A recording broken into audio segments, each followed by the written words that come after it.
தற்போதைய அண்மை செய்தியை பார்த்துக் கொண்டிருக்கிறோம். மக்களவை தேர்தல் வாக்கு எண்ணிக்கையின் போது முதலில் தபால் வாக்குகளையே எண்ண வேண்டும் என்று திமுக சார்பில் தமிழக தலைமை தேர்தல் அதிகாரி சத்யபிரதா சாஹூவுக்கு அக்கட்சியின் அமைப்பு செயலாளர் RS பாரதி கடிதம் எழுதியிருக்கிறார்.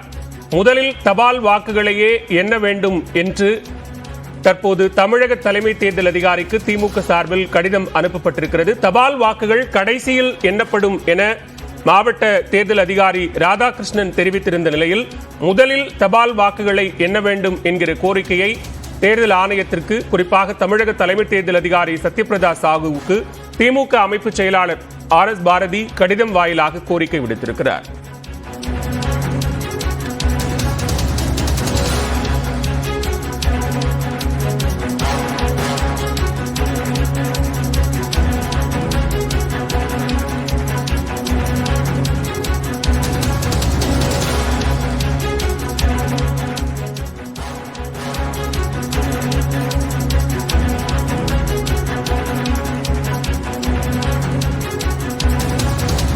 கூடுதல் விவரங்களோடு இணைகிறார் சிறப்பு செய்தியாளர் கோகுல். தற்போது முதலில் தபால் வாக்குகளை எண்ண வேண்டும் என்கிற கோரிக்கையை தேர்தல் ஆணையத்திற்கு திமுக முன்வைத்திருக்கிறது. என்ன காரணம்? விவரங்களை பதிவு செய்யலாம்.